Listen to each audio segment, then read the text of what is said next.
నమస్కారం అండి. ఈరోజు మనం తెలుసుకోబోయే topic heart attack versus cardiac arrest. First వచ్చేసి హార్ట్ అటాక్. సాధారణంగా మనం కామన్గా వినే టాపిక్ ఏది హార్ట్ అటాక్ అనేది. అంటే ఇది సాధారణంగా గుండెకి సంబంధించింది. నార్మల్గా గుండెకి 3 పెద్ద పెద్ద రక్తనాళాలు సరఫరా చేస్తాయి. ఆ 3 రక్తనాళాల్లో ఏదైనా రక్తనాళంలో బ్లాక్ అవ్వడం వల్ల మనకు హార్ట్ అటాక్ రావడం జరుగుతుంది.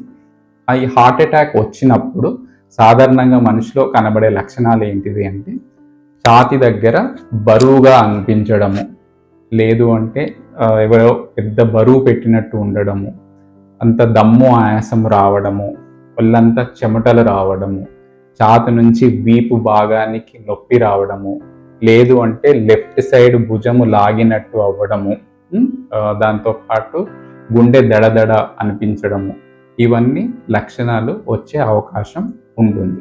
ఇలాంటి లక్షణాలు ఎప్పుడు వచ్చినా సరే దగ్గరలో ఉన్న హాస్పిటల్, మల్టీ స్పెషాలిటీ హాస్పిటల్కి వెళ్ళి ఐదర్ జనరల్ ఫిజిషియన్ని కానీ కార్డియాలజిస్ట్ని కానీ కన్సల్ట్ అవ్వాలి.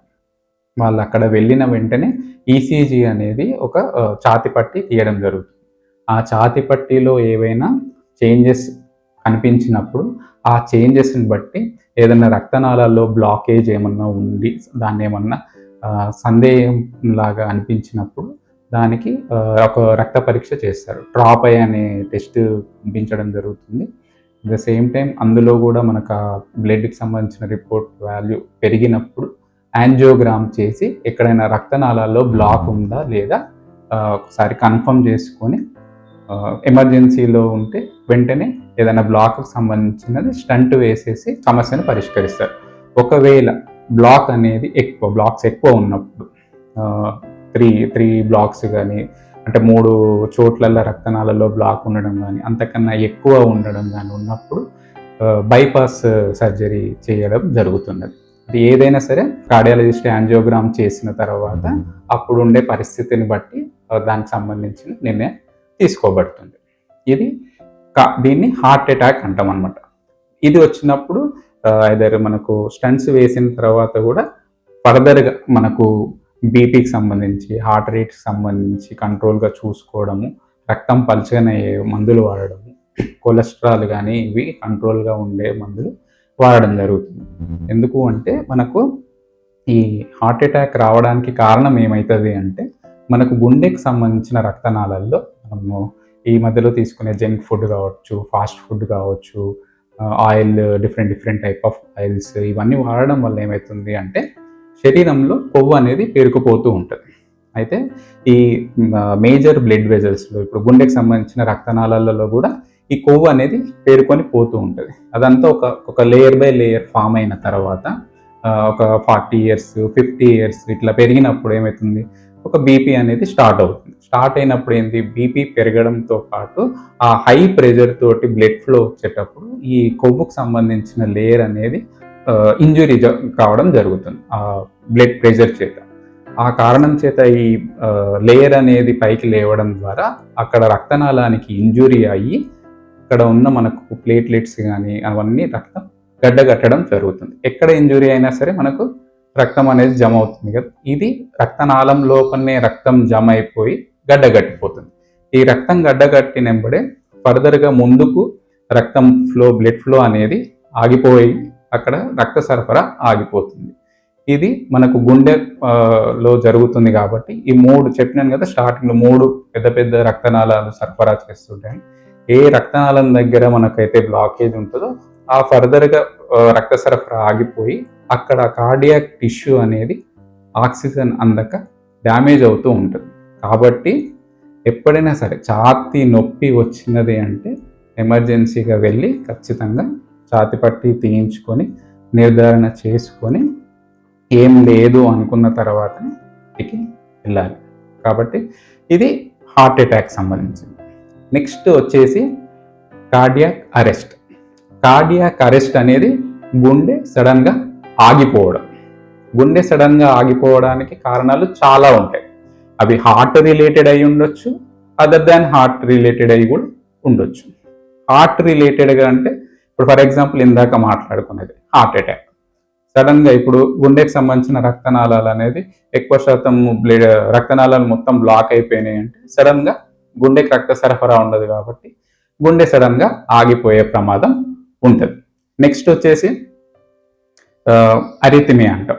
అరిథమియా అంటే మనకు గుండె అనేది లబ్డబ్ లబ్డబ్ లబ్డబ్ అనేది ఒక రిథమ్ తోటి నిమిషానికి 70 నుంచి 90 టైమ్స్ దాకా సాధారణంగా కొట్టుకుంటూ ఉంటుంది. కాకపోతే కొంతమందిలో ఏమవుతుందంటే ఈ గుండె వేగం అనేది తారుమారవుతుంది. ఫర్ ఎగ్జాంపుల్ ఒకటేసారి 160 180లోకి వెళ్ళి ఇష్టం ఉన్నట్టు కొట్టుకోవడము అట్లా జరిగినప్పుడు సడన్ గా గుండె ఆగిపోయే ప్రమాదం ఉంటుంది. ఈ అరిథమియా అనేది కూడా చాలా రకరకాలు ఉంటుంది.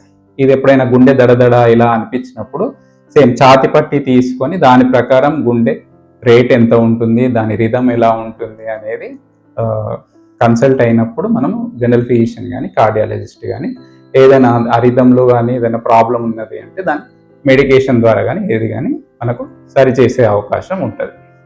ఇది అరిథమియా. గుండె అనేది ఎట్లా పడితే అట్లా కొట్టుకోవడం వల్ల సడన్ గా గుండె ఆగిపోయే ప్రమాదం ఉంటుంది. ఇదంతా ఏంటంటే కండక్షన్, అదొక ఎలక్ట్రికల్ యాక్టివిటీ కంటిన్యూగా హార్ట్లో జరుగుతూ ఉంటుంది. అందులో ఏదైనా డిస్టర్బెన్స్ అయినా కానీ దాని ప్రకారం అయ్యే అవకాశం ఉంటుంది. కొన్నిసార్లు మెడికేషన్ ఇచ్చినా కానీ ఈ గుండె ఇర్రెగ్యులర్గా కొట్టుకోవడం అనేది సరికాదు. దాన్ని ఏం చేస్తారు అంటే ఈ ఎలక్ట్రికల్ యాక్టివిటీకి ఒక యాక్సెసరీ పాత్వే ఉంటుంది అన్నట్టు. అంటే ఒక సాధారణంగా వచ్చే పాత్వే కాకుండా ఒక ఎక్స్ట్రా పాత్వే అందులోనే తయారై దాని ద్వారా మనకు గుండె ఇర్రెగ్యులర్గా కొట్టుకునే అవకాశం ఉంటుంది. ఇలా వచ్చినప్పుడు ఆ పాత్వేని లేజర్ అబ్లేషన్ అనే పద్ధతి ద్వారా దాన్ని రిమూవ్ చేసేసి మళ్ళీ నార్మల్ కండక్షన్ వచ్చేలాగా చేస్తారు. ఇది అరిథమియాకి సంబంధించింది. నెక్స్ట్ వచ్చేసి వాల్వ్స్. హార్ట్లో వాల్వ్స్ ఉంటాయి కదండి. ఆ వాల్వ్లో ఏదన్నా ప్రాబ్లం వచ్చినా వాల్వ్స్ పూర్తిగా మూసుకొని పోవడం కానీ ఇట్లేమనైనా ఓల్డ్ ఏజ్లో ఉన్నప్పుడు ఈ వాల్వ్స్ చుట్టూ క్యాల్సిఫికేషన్ జరగడం వల్ల సరిగ్గా మూమెంట్ అనేది ఉండదు. ఆ సరిగ్గా క్లోజ్ అవ్వకపోవడం వల్ల కూడా సడన్గా మనకు గుండె ఆగిపోయే ప్రమాదం ఉంటుంది. కొంతమంది చిన్నపిల్లల్లో కంజనైటల్ హార్ట్ డిసీజెస్ అంటారు. అంటే చిన్నపిల్ల ఆల్రెడీ హార్ట్లో హోల్ ఉందని ఇట్లా మనం సాధారణంగా చెప్తూ ఉంటారు. అంటే ఒక సరైన టైంలో మూసుకపోవాల్సిన హోల్, క్లోజ్ అవ్వాల్సిన హోల్ అవ్వకుండా అలాగే కంటిన్యూగా పెరుగుతున్న కొద్దీ అలాగే ఉండడం వల్ల బ్లడ్ ఫ్లో, మంచి రక్తము చెడు రక్తము ఇవి రెండు మిక్స్ అవ్వడం వల్ల మనకు ఈ సడన్గా గుండె ఆగిపోయే ప్రమాదం ఉంటుంది. నెక్స్ట్ వచ్చేసి కార్డియోమయోపతీస్ అంటాం. అంటే కార్డియాక్ మజిల్కి సంబంధించిన డిసీజెస్. ఇవి ఒక్కొక్కసారి కొంతమందిలో ఆల్కహాల్ తీసుకునే వాళ్ళలో కార్డియాక్ మజిల్ అనేది బాగా బల్జ్ అయిపోతూ ఉంటుంది. దాని తర్వాత హెవీగా ఎక్సర్సైజెస్ చేసే వీళ్ళల్లో కొంతమందిలో హార్ట్ ఇష్యూస్ వచ్చే అవకాశం ఉంటుంది. ఈ మధ్యలో కూడా మనకు సెలబ్రిటీస్ కానీ సడన్గా ఎక్సర్సైజ్ చేస్తూ సడన్గా చనిపోయినారు అది ఇది అని. మేబీ దానికి కారణం HOCM అంటాం మనం, హైపర్ అక్యూట్ అబ్స్ట్రక్టివ్ కార్డియోమయోపతి అని.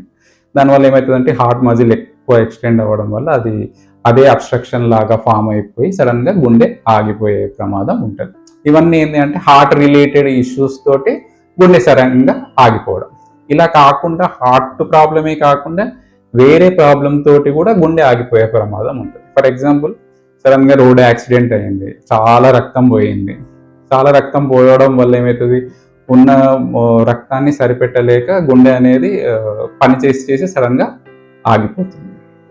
దాని తర్వాత ఇన్ఫెక్షన్, ఏదన్నా వైరల్ ఇన్ఫెక్షన్ కావచ్చు, బ్యాక్టీరియల్ ఇన్ఫెక్షన్ కావచ్చు, మనకు సాధారణంగా వచ్చి మెనింజైటిస్ ఇటువంటివి కాంప్లికేషన్స్లో బాడీ మొత్తం సెప్టిక్ అవ్వడము, ఏ కారణం చేత కానీ బాడీ మొత్తం సెప్టిక్ అయినప్పుడు ఏ అవయవమైనా దెబ్బతినే అవకాశం ఉంటుంది. ఒకటేసారి ఆ ఎఫెక్ట్ అనేది మన హార్ట్ మీద పడినప్పుడు గుండె ఆగిపోయే ప్రమాదం ఉంటుంది. నెక్స్ట్ వచ్చేసి ఎక్కడన్నా మనకు బ్లాక్స్ అంటాం. అంటే లంగ్స్కి సంబంధించిన పెద్ద రక్తనాళాల్లో ఒక రక్తం ముద్ద అనేది బ్లాక్ చేసేయడం, దానివల్ల కూడా సడన్గా కార్డియాక్ అరెస్ట్ అంటే సడన్గా గుండె ఆగిపోయే ప్రమాదం ఉంటుంది. ఇవన్నీ ఏ కారణం చేత అయినా గుండె అనేది సడన్గా ఆగిపోవచ్చు. అయితే ఆగిపోయినప్పుడు మనం ఏం చేయాలి? ఇప్పుడు ఫర్ ఎగ్జాంపుల్ మనం ఇలా రోడ్డు మీద బయటికి ఇలా వెళ్తున్నప్పుడు ఒక మనిషి సడన్గా పడిపోయినాడు. సో ఒకవేళ కార్డియాక్ అరెస్ట్ అయ్యింది అని సస్పెక్ట్ చేసినప్పుడు దగ్గరికి వెళ్ళినప్పుడు మనం ఏం చేయాలి?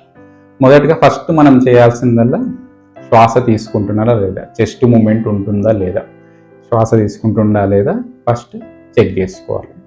చెక్ చేసుకున్న తర్వాత నెక్స్ట్ వచ్చేసి పల్స్ ఉంటుందా లేదా అనేది నార్మల్గా మనకు చెయ్యి దగ్గర పల్సేషన్స్ చూడొచ్చు. ఒకవేళ లేదు అంటే మనకు అదంత ఫీల్ అవ్వట్లేదు అన్న మనకి ఇక్కడ ఈ స్టెనోక్లీడోమాస్టైడ్ దగ్గర మనకు చెక్ చేసుకుంటే అక్కడ కెరోటిడ్ పల్సేషన్స్ తెలుస్తుంది. ఒకవేళ తక్కువ ఇక్కడ మనకి ఇక్కడ అప్రిషియేట్ చేయలేకపోతున్నాము అన్న ఇక్కడ చూసుకోవడం వల్ల కెరోటిడ్ పల్స్ అనేది ఉందా లేదా అనేది చెక్ చేసుకుంటాం. బ్రీతింగ్ లేదు, కెరోటిడ్ పల్స్ కూడా స్లోగా ఉంటుంది అంటే మనకు ఒక నిర్ధారణకు మనకు గుండె ఆగిపోయినది అన్నట్టు ఒక వచ్చిన తర్వాత వెంటనే సిపిఆర్ అంటాం, కార్డియో పల్మనరీ రిససిటేషన్. సాధారణంగా మనకు బయట కూడా ప్రోగ్రామ్స్లలో చూపిస్తూ ఉంటారు. ప్రతి ఒక్కరు కాలేజీలో కానీ స్కూల్స్లో కానీ ఒక దేని గురించి సెషన్స్ చేస్తూ ఉంటారు. అంటే ఫర్ ఎగ్జాంపుల్ సడన్గా అయినప్పుడు మనం ఎలా ఏం చేయాలి, చెస్ట్ కంప్రెషన్స్ అంటారు అనమాట. ఈ రకంగా మనం ఉపయోగించి చనిపోయిన వ్యక్తి ఛాతీ దగ్గర పుష్ చేస్తూ ఉండాలన్నమాట. ఇవి బెండ్ అవ్వకుండా చేస్తూ ఉండాలన్నమాట. కంటిన్యూగా ఒక 30 సైకిల్స్ 30 టైమ్స్ అలా చేసి ఒక్కొక్కసారి చెక్ చేస్తూ ఉండాలి.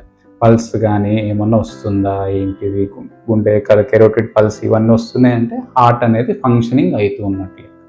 అట్లా ఒక 5 సైకిల్స్ 6 సైకిల్స్ అట్లా కంటిన్యూగా చేస్తూ చెక్ చేస్తూ పోవాలి. ఒకవేళ ఈ విధంగా చేయడం వల్ల సడన్గా మనకు ఆ గుండె యాక్టివిటీ స్టార్ట్ అయ్యే అవకాశం ఉంటుంది.